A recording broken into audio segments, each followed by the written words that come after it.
Mi nombre es Carmen Morales, y el día que mi propio hijo me llamó una carga, sentí cómo algo dentro de mí se rompía para siempre. No fue un grito, ni una pelea, ni un insulto pasajero.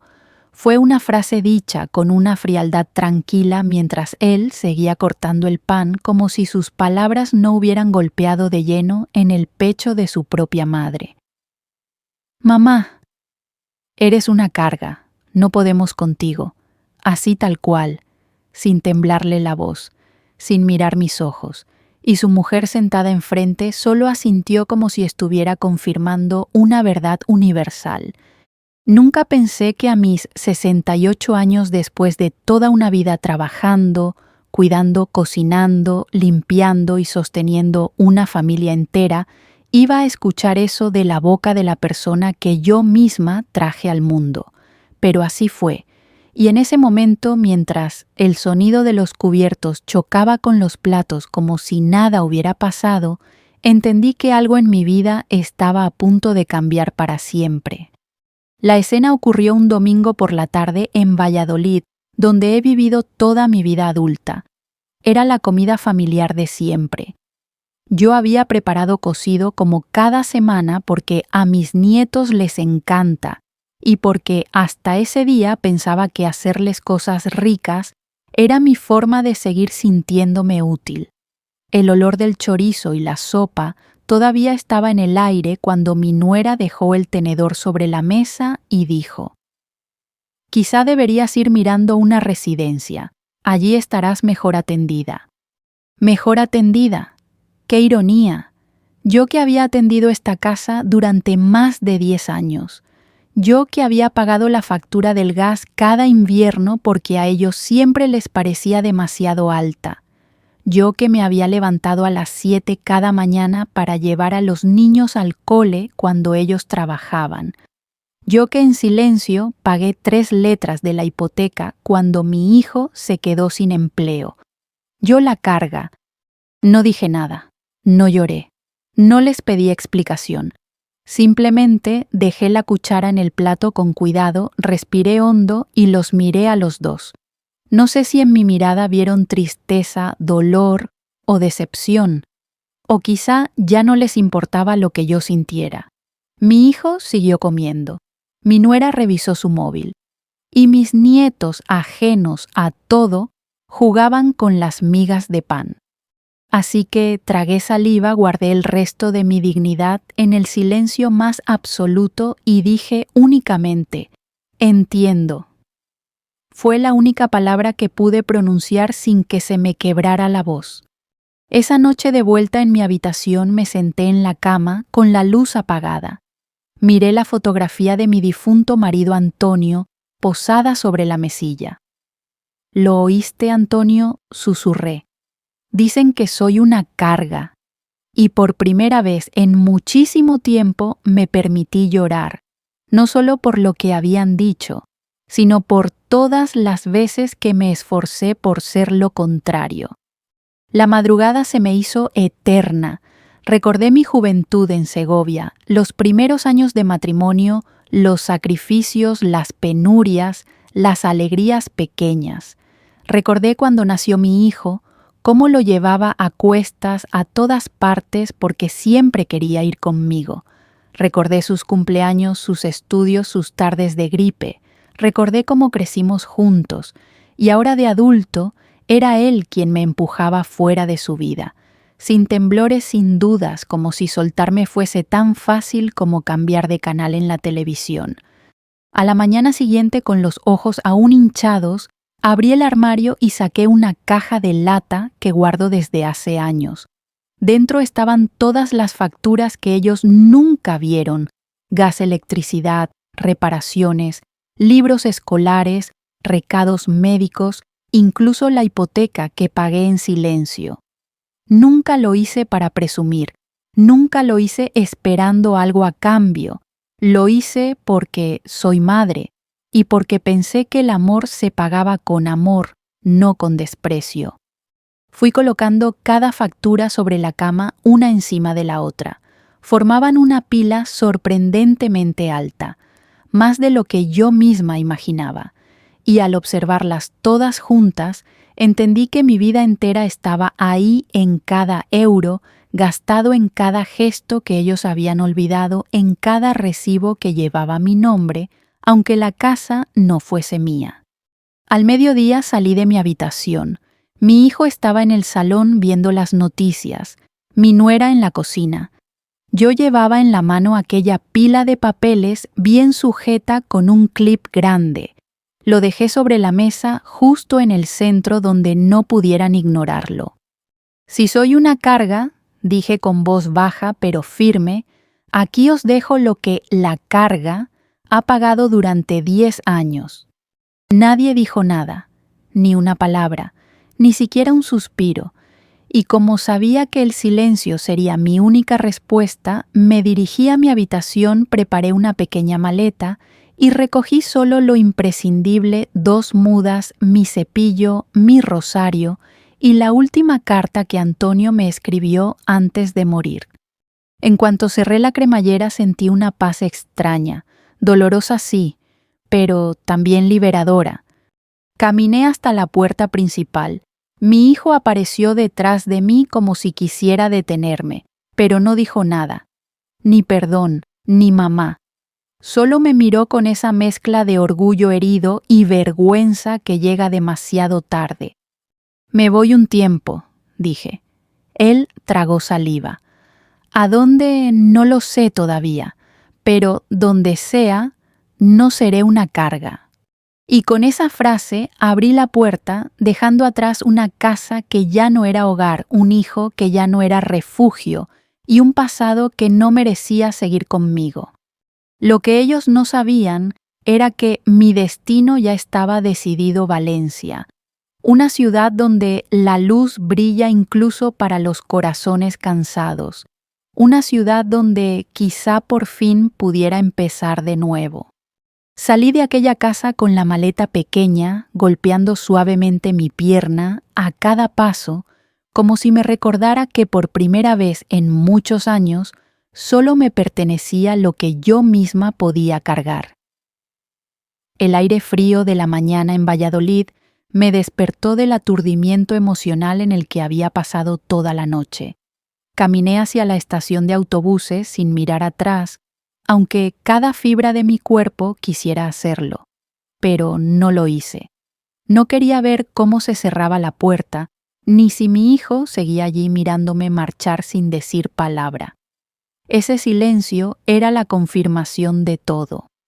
Cuando llegué a la estación me senté en un banco metálico abrazando la maleta contra mi pecho y respiré hondo.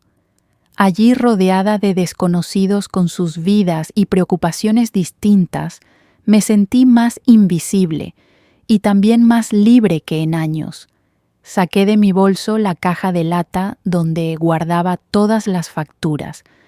No sabía por qué la había traído conmigo, quizá porque tenía la sensación de que necesitaba verlas otra vez, entender lo que habían significado todos esos gestos antes de dejarlos definitivamente atrás. Abrí la caja y empecé a revisar una por una.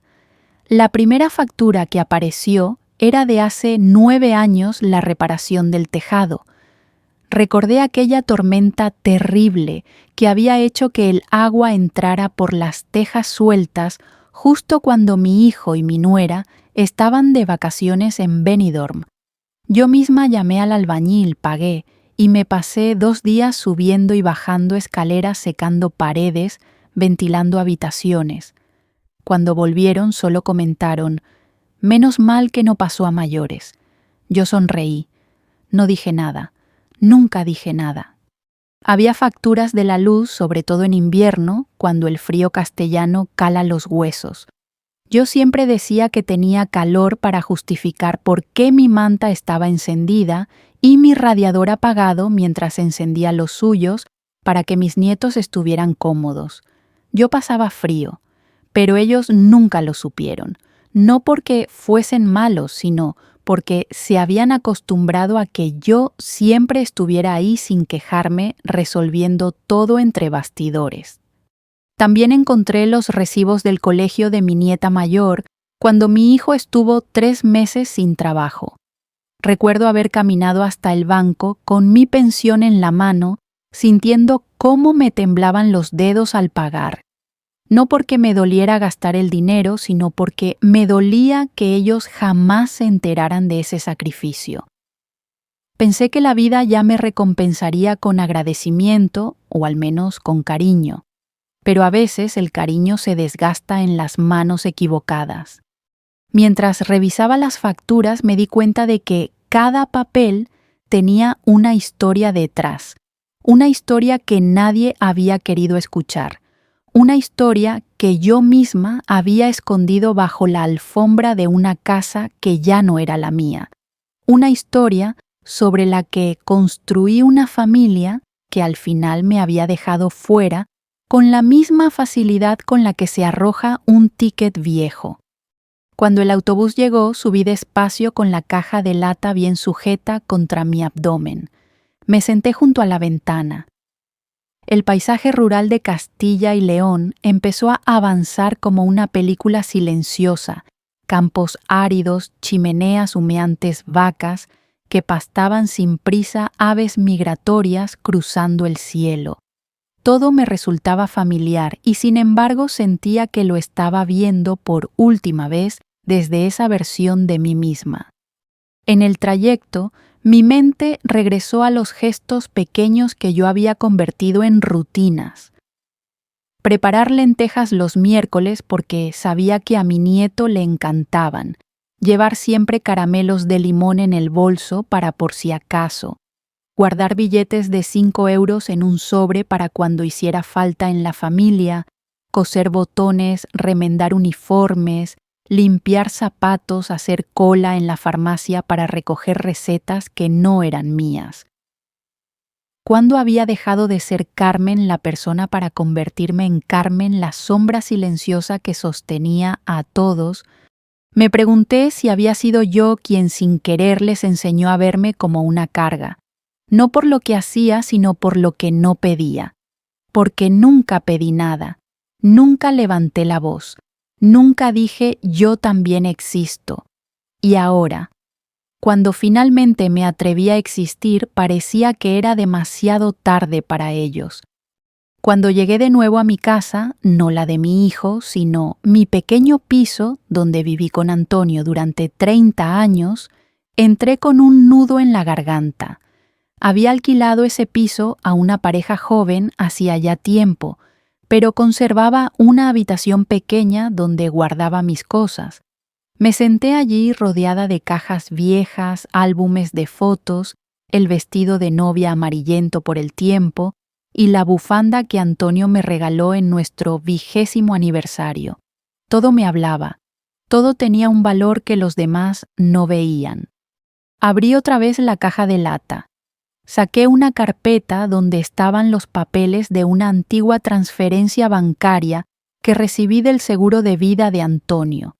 Era modesta, pero suficiente para empezar de cero si algún día lo necesitaba. Nunca pensé en usar ese dinero para mí. Siempre guardé la idea de que un día se lo dejaría a mi hijo para ayudarle con algo importante. Pero la vida tiene formas curiosas de recordarte que los planes cambian.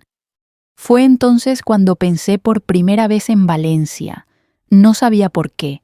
Quizá por el mar, quizá porque siempre había querido vivir en una ciudad donde el invierno no fuese tan cruel, o quizá porque Valencia representaba justo lo que necesitaba empezar desde cero sin pertenecerle a nadie.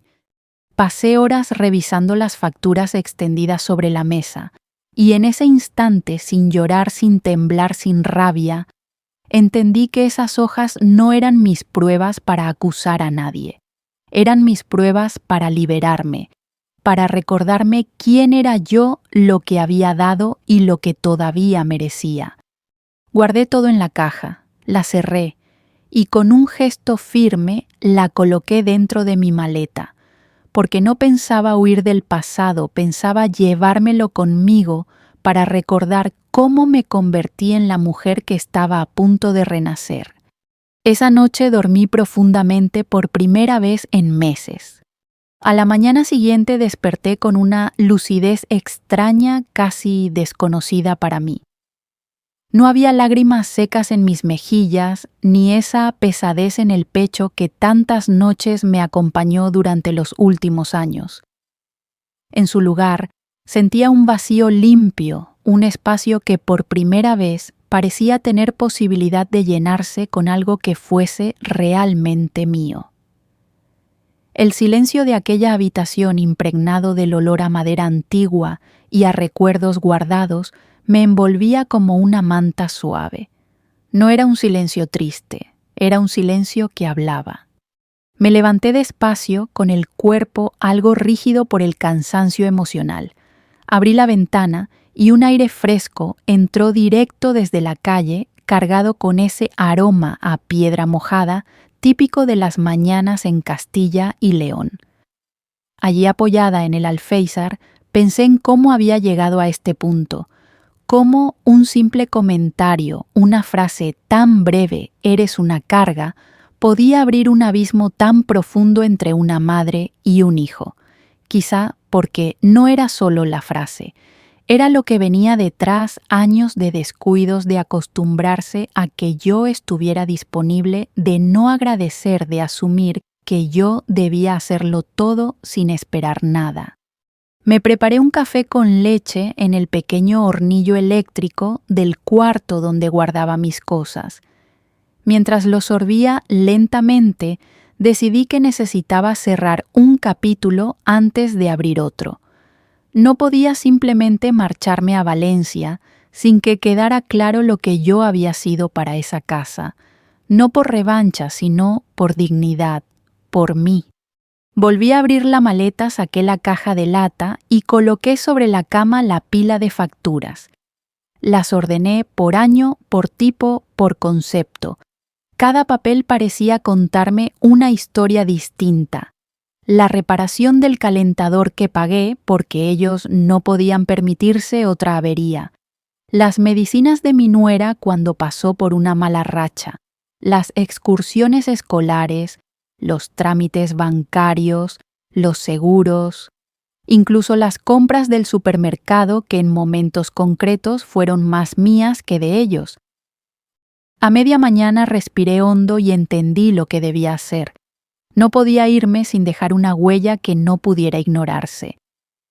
Así que tomé una carpeta grande de cartón, introduje todas las facturas dentro y al frente con una letra clara, aunque temblorosa, escribí: «Para que recordéis quién fue realmente la carga».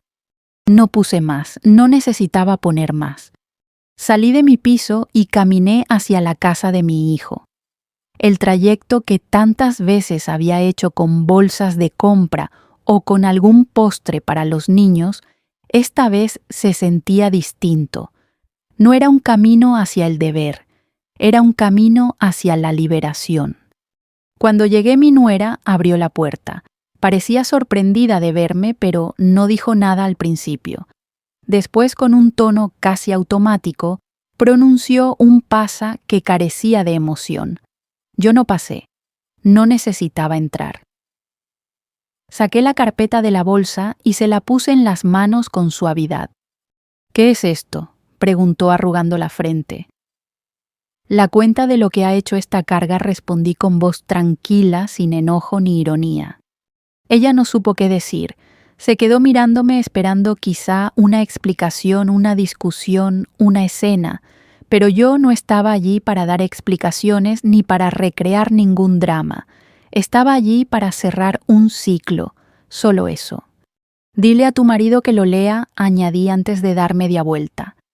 Mi nuera abrió la carpeta y aunque intentó ocultarlo, vi cómo su expresión cambiaba al ver la primera factura, luego la segunda, luego la tercera. Cerró la carpeta de golpe como si de repente se diera cuenta de que pesaba más que su propia conciencia, pero ya era tarde para reparar lo dicho. Yo ya había decidido marcharme. Volví a casa, me senté en la cama y por primera vez me permití pensar en mí, solo en mí. ¿Qué quería realmente? La respuesta me vino con sorprendente naturalidad Quería vivir. Quería tener un espacio que fuese mío, una rutina que no dependiera de nadie, un lugar donde no tuviera que pedir permiso para existir. Y ese lugar, lo sentía dentro de mí con una certeza luminosa, era Valencia. Siempre he tenido debilidad por el mar. Antonio y yo solíamos viajar cuando podíamos no mucho, pero al menos una vez cada 2 años, y Valencia fue de los viajes más bonitos que hicimos. Recordaba las calles estrechas de Ciutat Vella, el olor a paella recién hecha, los colores del mercado central y la brisa tibia que nos acompañó mientras caminábamos por la playa de la Malvarrosa. Allí por primera vez en mi vida sentí que el mar limpiaba algo dentro de mí. Esa memoria se volvió un llamado, una puerta abierta. Esa tarde me puse a buscar alojamiento en Valencia. No quería nada grande ni caro, solo un lugar tranquilo donde pudiera vivir con dignidad. Encontré un pequeño estudio en Ruzafa. No tenía vistas al mar, pero tenía ventanas grandes y luz, mucha luz. Y la luz era justo lo que necesitaba. Llamé al dueño y concreté la fecha. En 2 días estaría disponible, 2 días, tan poco y tanto a la vez. Me pasé el resto de la tarde organizando mis cosas. Saqué ropa, documentos, algunas fotos antiguas. No llevaría mucho, solo lo necesario. No quería arrastrar más peso del imprescindible, ni literal ni emocional. Mientras doblaba una blusa, mi mirada se posó en la ventana. El sol caía lento pintando el cielo con tonos dorados, y en ese instante lo supe, mi silencio no era una retirada. Mi silencio era una declaración. No hacía falta gritar para romper cadenas. A veces basta con cerrar una puerta y abrir otra en un lugar donde por fin te escoges a ti misma. Aquella noche dormí con la maleta abierta a mi lado, calmadamente, sin miedo. Mi viaje no sería una huida, sería un renacimiento. Me desperté antes de que sonara el despertador, como si mi cuerpo supiera que aquel día no era uno cualquiera. Abrí los ojos y la primera imagen que vi fue mi maleta ya cerrada, apoyada contra la pared. No era grande, pero parecía contener no solo mis cosas, sino los restos de una vida entera. Allí dentro estaba mi pasado reducido a lo esencial y fuera. Mi futuro esperando a que yo me atreviera a dar el primer paso. Me preparé un café rápido con la misma taza de flores azules que usaba desde hacía más de 30 años. La sostuve entre las manos un rato, como despidiéndome de una rutina silenciosa que me había acompañado toda una vida. Después recogí mis cosas y bajé las escaleras despacio, sintiendo en cada peldaño el peso de los años y la ligereza de mi decisión. Pedí un taxi. Cuando llegué a la estación de tren de Valladolid, el aire frío de la mañana me golpeó en la cara, pero esta vez me resultó estimulante. Era como si la ciudad quisiera darme un último aliento antes de dejarme marchar. Miré alrededor gente con prisas, mochilas escolares, trabajadores, tomando café en la puerta, vendedores ambulantes, preparando sus puestos. Todo seguía igual, pero yo ya no pertenecía a esa versión de mi vida. Entré al andén con mi billete rumbo a Valencia. AVE directo. Un viaje largo pero perfecto para pensar. Me senté junto a la ventana. Cuando el tren empezó a moverse, sentí una punzada en el pecho. No era tristeza exactamente. Era una mezcla de nostalgia y alivio. Como cuando cierras un libro sabiendo que te ha marcado, pero entendiendo que ya no tiene nada más que ofrecerte.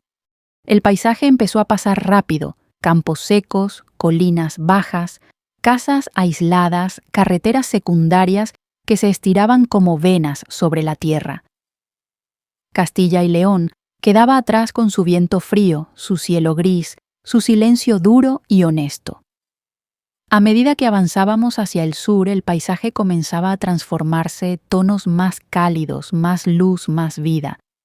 Durante las primeras horas del viaje me dediqué a observar a mis compañeros de vagón. Una pareja mayor que viajaba a Madrid por una revisión médica, un joven que escuchaba música con los ojos cerrados, una mujer que tejía una bufanda azul sin levantar la vista. Todos ellos ajenos a mi historia, a mis heridas, a mi renacimiento. Y sin embargo, me resultaban familiares. Quizá porque todos los que viajan solos comparten un mismo gesto, ese aire de estar dejando algo atrás. Saqué de mi bolso la última carta que Antonio me escribió. La leí despacio. Su letra firme, pero ligeramente inclinada, siempre me había transmitido paz. Carmen decía: cuando yo falte, prométeme que seguirás viviendo, no sobreviviendo, viviendo. Esa frase que tantas veces había pasado por alto, ahora se convertía en brújula. Después saqué una libreta y comencé a escribir. No sé si era un diario o simplemente una forma de ordenar mis pensamientos, pero las palabras fluyeron con naturalidad. Hoy no es un final. Es el primer día en el que me doy permiso para ser mujer, no solo madre. Cuando el tren cruzó la frontera entre Castilla-La Mancha y la Comunidad Valenciana, la luz cambió. No sé cómo explicarlo. Era más tibia, más dorada, más suave. El cielo parecía más amplio. Los campos tenían otro color. Incluso el aire parecía distinto aunque estuviera dentro del tren. Fue entonces cuando sentí una punzada de emoción, como si la brisa mediterránea ya me estuviera llamando desde lejos. Al llegar a la estación Joaquín Sorolla de Valencia, bajé del tren con la maleta en la mano y el corazón acelerado. La estación estaba llena de ruido, movimiento, voces en diferentes acentos. Me detuve un momento para absorberlo todo. Ese bullicio amable, ese ritmo más cálido, esa mezcla de modernidad y tradición. Me sentí pequeña y grande a la vez.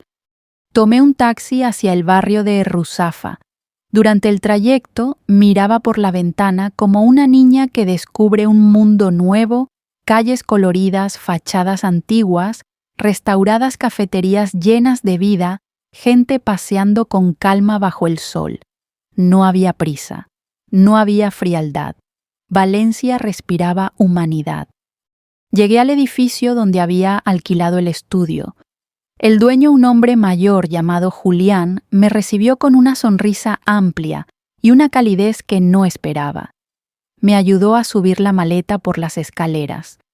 «Aquí tiene, señora Carmen», dijo al abrir la puerta. «No es muy grande, pero tiene buena luz. Y la luz a nuestra edad es oro». Le devolví la sonrisa. Tenía razón. El estudio era pequeño, sí, pero la luz entraba a raudales por las ventanas grandes que daban a un patio interior lleno de plantas. Había una mesa de madera clara, una cama sencilla y una cocina diminuta pero acogedora. Me acerqué a la ventana. Sentí el sol en la cara. Cerré los ojos. Esa luz era exactamente lo que necesitaba. Después de instalarme mínimamente salí a caminar. Ruzafa estaba lleno de vida, restaurantes, librerías, paredes llenas de arte urbano, tiendas pequeñas atendidas por gente amable. Me detuve en una cafetería y pedí un café con leche y una tostada con tomate. El camarero, un chico joven, me atendió con una amabilidad que me llegó al alma. No era un gesto extraordinario, pero hacía tanto tiempo que nadie me trataba simplemente como una persona, no como un estorbo que casi me emociona. Seguí caminando hasta que llegué al jardín del Turia. Aquella enorme serpiente verde que cruzaba la ciudad parecía un regalo para el espíritu. Niños corriendo, ancianos, paseando parejas en bicicleta, el sonido del agua, el canto de los pájaros, el olor de los naranjos. Me senté en un banco, y allí, bajo aquel cielo inmenso y luminoso, entendí que mi vida no había terminado. solo había cambiado de geografía. Respiré hondo, y por primera vez en mucho tiempo me sentí viva. Los primeros días en Valencia pasaron como un susurro cálido, un abrazo lento, que me envolvía sin imponer nada. Me acostumbré a despertar con la luz que entraba por las ventanas grandes, a escuchar el murmullo lejano de las calles, a sentir que por primera vez en muchos años nadie dependía de mí, y yo no dependía de nadie. Era una sensación extraña al principio, como caminar sin bastón después de haberlo usado media vida. Pero poco a poco empecé a saborear esa libertad nueva. Por las mañanas solía ir al mercado central. Caminaba entre los puestos de frutas, verduras, especias y productos frescos como si fuese una turista en mi propia vida. Los vendedores, gente amable y habladora, parecían reconocer la soledad detrás de mis pasos y siempre tenían una palabra cálida para mí. «Buenos días, señora Carmen. Hoy, ¿qué le apetece?». Y aquel simple señora Carmen dicho con cariño me hacía sentir que ya pertenecía un poquito a ese lugar. Compraba naranjas valencianas, tomates rojos como el fuego pan recién hecho, y de vez en cuando un trozo pequeño de turrón, porque siempre fue uno de mis caprichos. Caminaba de vuelta a mi estudio cargada con mis bolsas, pero liviana por dentro. En el pequeño apartamento cocinaba cosas sencillas y almorzaba escuchando la radio, a veces música, a veces tertulias de esas que siempre critican la política. Pero lo disfrutaba. Todo me sabía a vida propia. Una tarde, mientras descansaba en el jardín del Turia, recibí una llamada. Era mi hijo. El corazón me dio un vuelco. Por un segundo pensé en no contestar, en dejar que el silencio siguiera hablando por mí, pero finalmente descolgué. «Mamá», dijo con una voz que no le había escuchado desde que era niño. «¿Dónde estás?». No respondí enseguida. Podía escuchar su respiración tensa al otro lado. Podía imaginarlo caminando por el salón con la carpeta que dejé sobre la mesa abierta frente a él. «Estoy bien», respondí al final, «y eso es suficiente». Hubo un silencio largo. Después añadió: «He visto las facturas. Todas. Mamá, ¿por qué nunca dijiste nada?». Me dolió escuchar esa pregunta, porque la respuesta era larga, dolorosa, complicada, pero la resumí en 4 palabras: «Porque soy tu madre». No dijo nada más. Su silencio se llenó de vergüenza, de culpa, de una madurez que tal vez estaba llegando demasiado tarde. Pasaron varios días sin que volviera a llamar, pero no me inquieté. Estaba aprendiendo a vivir sin esperar nada de nadie, y ese aprendizaje era para mí una forma profunda de libertad. Una mañana, después de una caminata suave por el parque, llegué a un banco donde varias señoras mayores se reunían cada día para charlar. Una de ellas, Maruja, la vecina del segundo piso, me saludó con entusiasmo.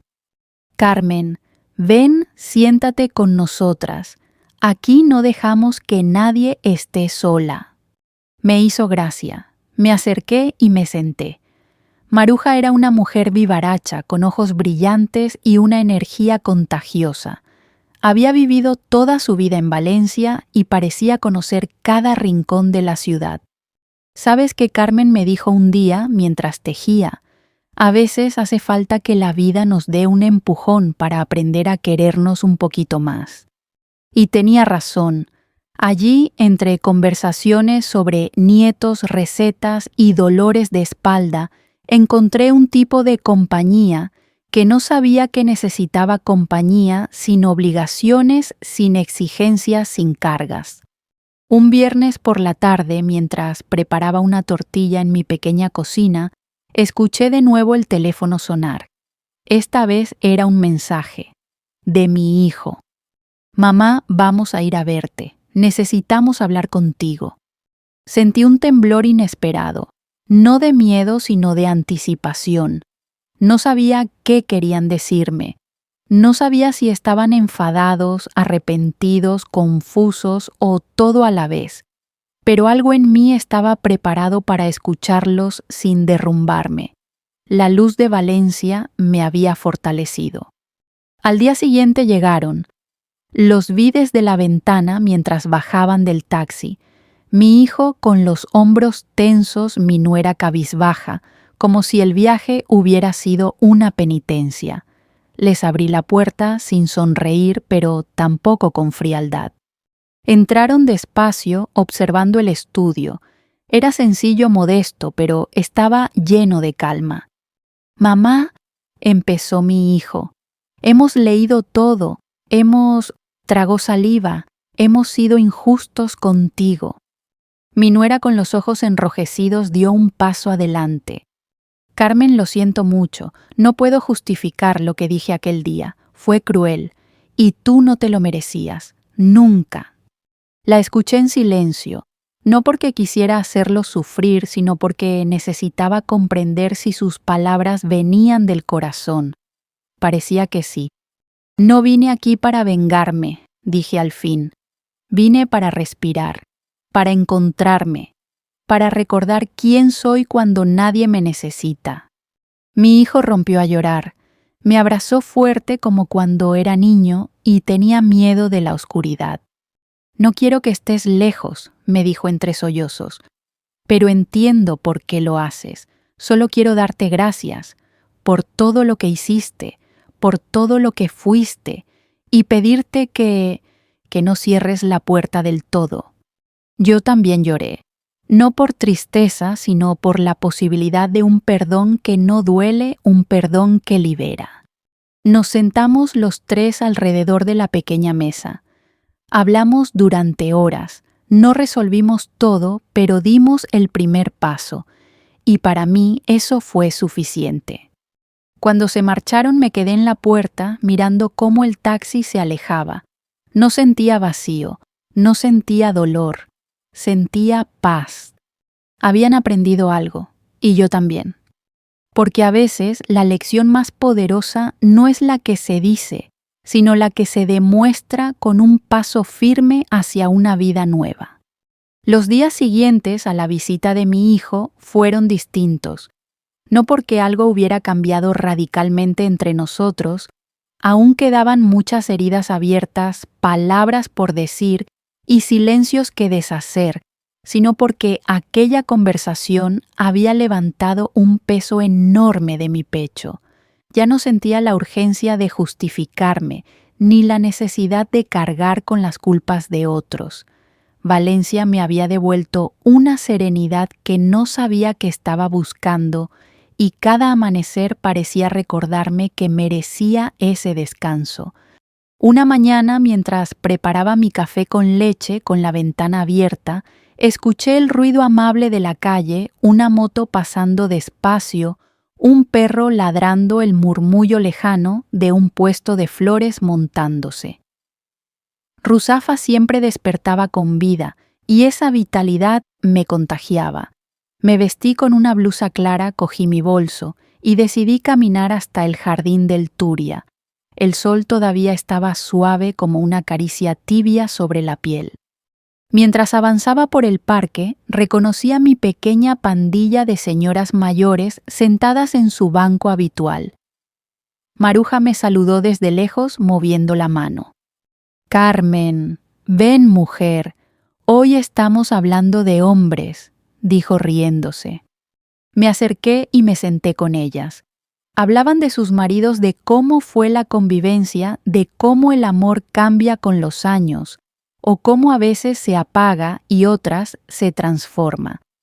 Maruja, como siempre, tenía la reflexión más acertada. A nuestra edad, Carmen, lo más importante no es quién se queda a nuestro lado, sino quién no nos quita la paz. Y ese pensamiento resonó en mí durante un largo rato. Al terminar la charla, decidí caminar un poco más. Me acerqué a un pequeño kiosco donde compré una revista y una botella de agua. Me senté bajo un naranjo. El olor cítrico mezclado con la brisa del Mediterráneo era casi terapéutico. cerré los ojos y respiré. Fue entonces cuando escuché el sonido familiar de mi móvil. Era un mensaje de mi hijo. «Mamá, ¿puedo llamarte? Quiero contarte algo». Le respondí que sí. Unos segundos después sonó el teléfono. «Mamá», empezó él con una voz más firme que la última vez. «He hablado mucho con Laura, mi nuera. Estamos intentando cambiar las cosas». Me lo explicó todo sin prisas. Habían discutido, habían reflexionado, incluso habían ido a hablar con un profesional para entender cómo habían llegado a tratarme así.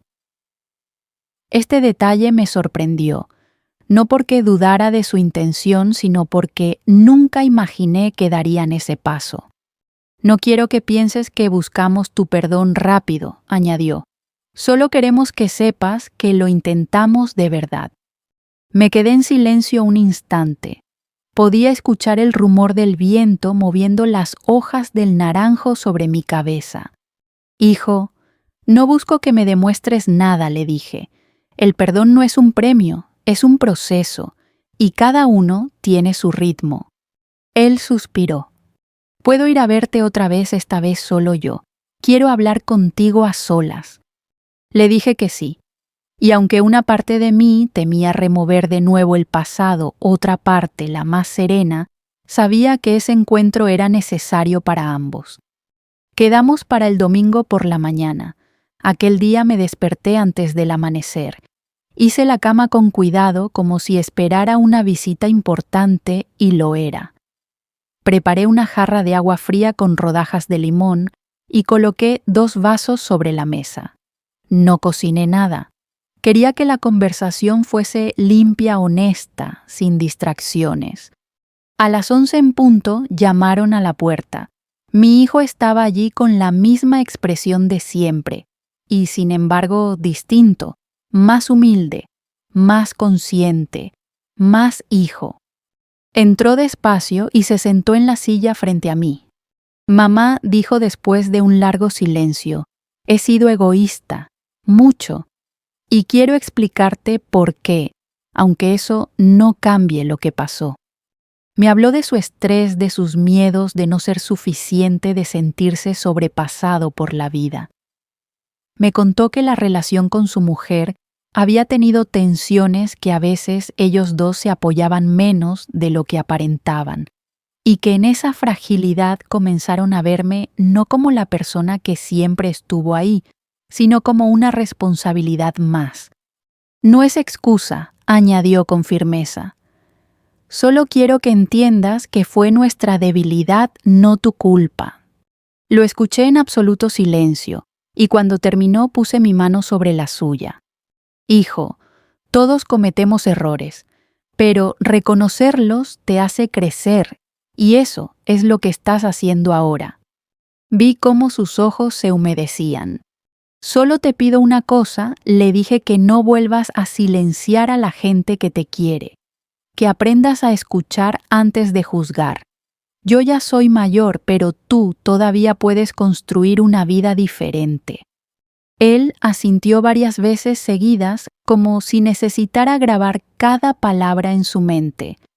Antes de irse me dijo: «Valencia te sienta bien, mamá. Te veo más tú». Sonreí, porque era verdad. Cuando cerré la puerta detrás de él, me apoyé en ella un instante. No sentí angustia ni nostalgia. Sentí alivio, como si aquella conversación hubiese cerrado algo dentro de mí, sin dejar cicatrices dolorosas, solo una marca suave de esas que recuerdan una lección aprendida. Esa tarde salí a caminar hacia la playa de la Malvarrosa. El sol caía despacio sobre el mar. El cielo estaba teñido de naranja y rosa, y las olas rompían con un ritmo sereno casi maternal. Me senté en la arena, dejé que la brisa jugara con mi pelo y pensé en algo que me atravesó como una revelación tranquila. El silencio que yo había llevado conmigo no era venganza, era transformación. A veces hace falta alejarse para que los demás aprendan a mirarte, y hace falta luz nueva para recordarte quién eres sin el peso de nadie. Esa tarde, frente al Mediterráneo, supe que el perdón no es olvidar. El perdón es comprender, sin permitir que te vuelvan a lastimar. La mañana en que decidí volver a Valladolid para una breve visita, nació tranquila con un cielo completamente despejado y una brisa suave entrando por las ventanas del estudio. Habían pasado ya unas semanas desde aquella conversación sincera con mi hijo, y aunque no todo estaba resuelto, sentía dentro de mí una serenidad que jamás había experimentado. No era una paz prestada, era mía, y estaba lista para enfrentar mi pasado desde un lugar nuevo, desde mi propia dignidad. Preparé una pequeña bolsa con un par de mudas, una chaqueta ligera y la bufanda que Antonio me regaló antes de morir. No la llevaba por necesidad, sino por compañía. Era como llevar un pedacito de él conmigo. Antes de salir me detuve frente al espejo. Vi mi rostro marcado por la vida, pero vivo, no cansado, sino despierto. Tomé un tren temprano hacia Valladolid. Durante el viaje apoyé la cabeza en la ventana y dejé que los recuerdos pasaran como el paisaje, algunos duros, otros hermosos, todos parte de esa historia que había aprendido a aceptar sin que doliera. No era la misma mujer que se marchó con una maleta y el corazón roto. Era alguien más fuerte, más consciente, más libre. Cuando llegué a la estación, mi nieta mayor estaba allí esperándome. Corrió hacia mí con una sonrisa que me derritió el alma. «Abuela», exclamó abrazándome fuerte. Sentí que las piernas casi me fallaban de la emoción. Aquella niña, que siempre había sido parte fundamental de mi vida, parecía más alta, más madura. Me tomó la mano como lo hacía cuando era pequeña. «Papá y mamá te esperan en casa», dijo con suavidad. Caminamos juntas por las calles que conocía de memoria, las fachadas, los comercios, las sombras largas de los edificios. Todo parecía igual y distinto a la vez. Quizá porque ahora yo lo miraba con otros ojos. Al llegar a la casa, mi hijo abrió la puerta. Me sonrió, un gesto simple pero lleno de significado. Me abrazó, no con prisa, no por costumbre. Me abrazó de verdad. «Mamá, gracias por venir». Detrás de él apareció mi nuera. No tenía aquella expresión altiva ni ese tono distante que recordaba. Parecía vulnerable, pero también honesta. Me ofreció una taza de té. «Carmen, lo siento», de corazón me dijo mientras me la extendía. «No supe valorar lo que hacías, y te herí sin pensar en las consecuencias». La escuché con atención, no porque necesitara una disculpa para seguir adelante, sino porque sabía que sus palabras eran importantes para ella, para su propia evolución. «No te guardo rencor», respondí, «pero hay cosas que cambiaron para siempre, y eso también está bien». Nos sentamos en la mesa del comedor, la misma donde meses atrás escuché aquellas palabras tan duras, pero el ambiente era distinto. No había tensión ni juicio, solo un deseo común de reconstruir aunque fuera desde una distancia nueva. Hablamos largo y tendido, de la vida, de los miedos que todos tenemos, de cómo la rutina nos hace perder humanidad a veces. Mi hijo estaba más reflexivo, mi nuera más humilde, y yo más consciente de mis límites. «No volveré a vivir aquí», dije con tranquilidad. «Valencia es mi hogar ahora, y lo es porque allí encontré la luz que perdí durante años». Mi hijo asintió sin lágrimas, sin protestas. Lo entendió, de verdad lo entendió. «Queremos visitarte», dijo, «cuando tú quieras, sin invadir, sin exigir». Acepté. No como un regreso al pasado, sino como un puente hacia un futuro más sano para todos. Después de comer salimos al jardín. Los niños jugaban, la luz atravesaba las hojas de los árboles y yo respiraba profundamente sintiendo que aquel momento era una especie de cierre, una cicatrización lenta pero real. Mi hijo se acercó y me tomó de las manos. Gracias, mamá, por todo, por enseñarnos sin gritar, por irte cuando necesitabas irte y por volver cuando pudiste hacerlo con paz. Sonreí con suavidad. A veces dije, marcharse es la única forma de que los demás aprendan a vernos, pero regresar solo es posible cuando el corazón ya no sangra. Pasamos la tarde juntos sin prisa, sin máscaras. Cuando llegó la hora de despedirme, mi nieta me abrazó con fuerza. Abuela, ¿volverás pronto? Cuando el sol quiera, respondí riendo. Pero tú siempre puedes venir a verme. Me despedí sin dolor porque ya no dejaba atrás un hogar roto, sino una familia que empezaba a despertarse. De regreso en Valencia al bajar del tren y sentir la calidez del aire mediterráneo, supe que había vuelto a mi sitio. Caminé hacia mi estudio, abrí las ventanas de par en par y dejé que el sol lo llenara todo. Me senté en la mesa con un té caliente y miré a mi alrededor. Era sencillo, era humilde, pero era mío. Pensé en todas las personas que, como yo, pasaron su vida dando más de lo que recibían esperando amor, donde solo había costumbre. Personas que olvidaron sin querer que también tenían derecho a la paz, al respeto a la vida propia. Y entonces hablé directamente a quienes escuchan con el corazón completamente abierto. A veces la vida nos obliga a elegir entre quedarnos calladas o escucharnos a nosotras mismas. A veces la lección es dura pero necesaria. Y si esta historia te ha tocado, si te has visto reflejada en alguna parte, recuerda esto. El amor nunca debe doler más que sanar. La dignidad no se negocia. Y la paz es un derecho, no un premio. Si esta historia te ha acompañado, si te ha dado fuerza o consuelo, te invito a compartirla con alguien que lo necesite. Y si quieres seguir escuchando relatos de valentía silenciosa, de renacer después del dolor de justicia hecha desde el corazón, quédate conmigo. Este camino lo recorremos juntas, paso a paso, luz a luz. Gracias por escucharme, gracias por acompañarme y sobre todo, gracias por elegir la paz.